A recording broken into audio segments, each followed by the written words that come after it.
Good evening and welcome to Give It Your All.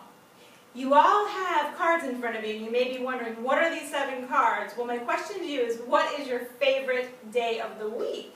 So each of the cards has a day, and so we don't kind of bias each other by calling it out. Please raise up the card that shows what is your favorite day of the week.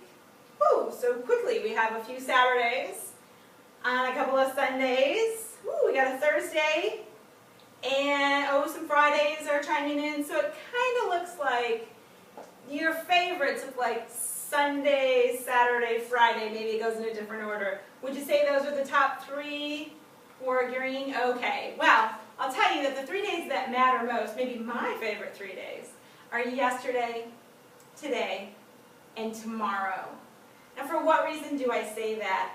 Oh, I know, you didn't have the cards that said yesterday, today, or tomorrow. You might have voted on that, right? We think of the days of the week and what we're striving for, maybe getting through to the weekend, or maybe having a day for your family, and I'm not knocking any of that. What I do want you to think about and consider as we think about Give It Your All is, yesterday is a memory, and hopefully it was a great memory for you, something worth reliving and rethinking about, and definitely, what can you learn from it? Because if yesterday's that memory and you want to learn from it, make sure you are re-engaging and rethinking about it so you can learn the most. Let me skip ahead to tomorrow. Tomorrow we don't have. That's the one thing we're not guaranteed. It's a dream. It is a dream, and it's wonderful to have dreams and goals and aspirations, but that dream is out there, and if we don't take action toward it, then we won't achieve that dream. The only place we can do that is today. Today is our opportunity. Today is our opportunity to learn from our past memory, to think about our dream ahead and take action to get there. So in this, today is our opportunity. We're here for just a short time together to get a little inspiration. Remember, you're motivated personally, and this is to tap into that, but I won't motivate you, because your yesterday is your yesterday. Your today is your today, and your tomorrow is your tomorrow. So we want to look at our goal of Give It Your All is to really look at reminding ourselves, committing, and enhancing the actions and the attitudes to get and give your best in all you do, personally and professionally. And believe me, I'm not here to say you're not giving it a lot and giving your best in cases. I respect that you're successful or you wouldn't be here. You're driven or you wouldn't be here. You want to hear this message or you wouldn't be listening. At the same time, I'm not going to ask for a show of hands, but wouldn't you agree that we could all amp it up on giving it our all? I thought so. Before we get started in the ALL of all, I ask you, what opportunities will you seize today to make your next yesterday a wonderful memory that is part of realizing tomorrow's dreams? What are you doing? What have you already done today? And what can you still do? Seize the opportunity. And we'll start with your all. And your all sounds like everything, right? I'll narrow it to just 3 things: appreciation, loyalty, and laughter. I've yet to meet someone who said, no, I've got too much appreciation today. You're just going to have to hold off on that compliment. You're going to have to hold off on that recognition. You're going to hold off on your gratitude. And I also haven't met people, when I've gotten to travel the country, when they set up ideas for their company or their lives, that they didn't want loyalty. And really, who couldn't go for a good laugh? Unfortunately, you may feel like some people were born with the inability to laugh, but it's not true. It's if we'll let ourselves laugh. So let's dig a little deeper here. With appreciation, to give it your all with appreciation, it's about being grateful for what you already have. Remember, it's a dream tomorrow. Today, what's our opportunity? Be grateful today for what we have. That's what we've got right now. And if we're not about being thankful, if we're not about being appreciative, then we tend to get into the have-not mentality. And that have-not, you may know those people where they talk about all that they don't have and all that they lack. But that's just begetting more lack. It's bringing that to attention. So when we look at appreciation, we want to be happy for others and what they have too. I mean, it costs us nothing to give appreciation, show excitement, share in a big win with someone else. it doesn't cost us. It sometimes costs us not to. Because I challenge you to think of when you know it's exciting and you hold back, there's something in you that knows that you're not being the best, you're not giving it your all for the other people who are in your lives. And last, let's be respectful of bringing things to the table. What do we bring to the table? You bring strengths, I bring strengths, she brings strengths, he does. Do you know what? Sometimes it's hard to see them because we focus on their faults. Let's appreciate that not everyone's good at everything we're good at. And I say that might sound kind of odd, but let's appreciate what we get to do, what we can do, and that others are striving as well.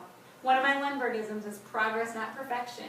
So keep in mind we can appreciate what people bring to the table without expecting them to be just as good or do it the same as we do. Let's move to loyalty. Loyalty. Whew, first you've got to really define it. So you've got to have that belief that it exists, that it can be. Are you loyal? What are you expecting? Can you define what loyalty means? Sometimes people would put up a picture of a little dog, right?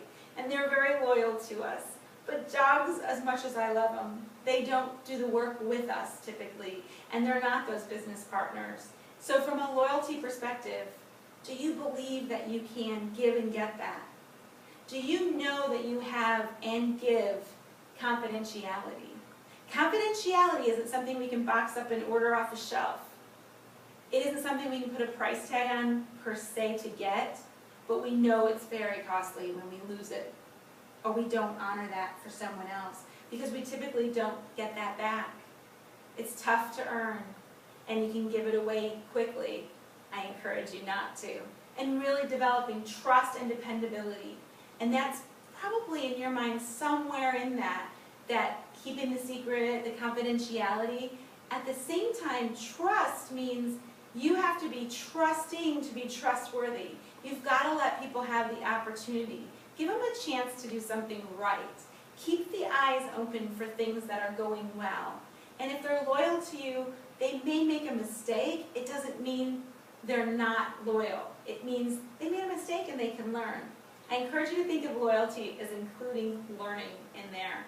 And then enjoying and comforting all at once is something that loyalty does for you. I will say that you can enjoy it, and sometimes it falls into that we take it for granted part of our lives.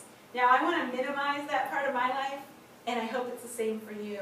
So really enjoy the loyalty you have, let it be a comfort, and make sure you're recognizing it. It takes us back to appreciation, right? Appreciate the loyalty. And with that, we'll also share in the laughter. Sometimes as we appreciate the loyalty, maybe we stumbled somewhere and we can laugh about it, but that's been said time and time again that laughter is the best medicine. Well, what is the illness we have that we need this medicine for? Perhaps it's that we're not giving it our all. And if you feel you want a prescription for laughter, the beauty of it is you get to write your own prescription pad for this. Laughter, while we can't just create it, we can be willing to laugh. We can demonstrate the real you by just letting go and having some fun sometimes. And that is part of the all, because if we keep the fun side closed off because we think we have to be all business, then we're not really showing people our all. And sometimes the best part are those funny little quirky things that we laugh about. And we want to be willing to be laughing at ourselves. How many of you have had the opportunity to laugh at yourself? Yeah. I know I get the opportunities a lot. I've spilled things on myself in presentations. I've tripped over cords. And I don't tell you that so that you hope I'll do it. Just kidding.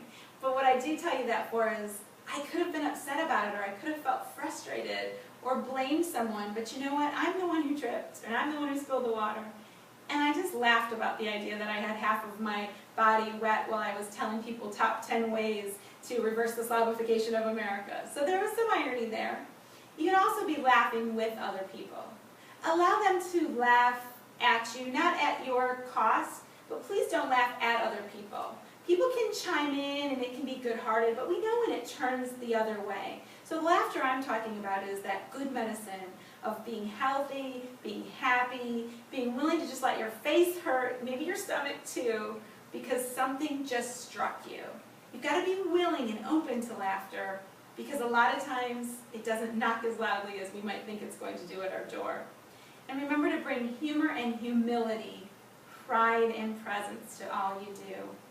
If you can be humble, you can still laugh, and people will know that it's not a mockery, you're not making fun. And if you have the pride and the presence to know that something was funny or an error or something you can make light of, people realize that they can take you seriously while you're willing to let there be a little bit of fun in it. So laughter is that second L and the third letter in our Give It Your All. So with that, we've got appreciation, loyalty, and laughter. Anybody think that those are things you don't want? No? Everybody's in agreement that we want those things. So how did we do? We were here to remind, to commit, and to enhance your actions and your attitudes. Because you know your actions are really your attitude and vice versa. Whatever your attitude is, it becomes how you act. So if you can really commit and be reminded of these and take action, then you can get and give your best in all you do, personally and professionally. Anybody think we didn't do that? No, so we're good? All right, I like the nodding and the smiles. Because Ralph Waldo Emerson said, make the most of yourself, for that is all there is of you. And in that simplicity, I remind you to make the most of all the 3 important days of each week that you have. Again, I'm Debbie Lundberg, and thank you for your participation, your support, and your giving it your all as we shared this tonight.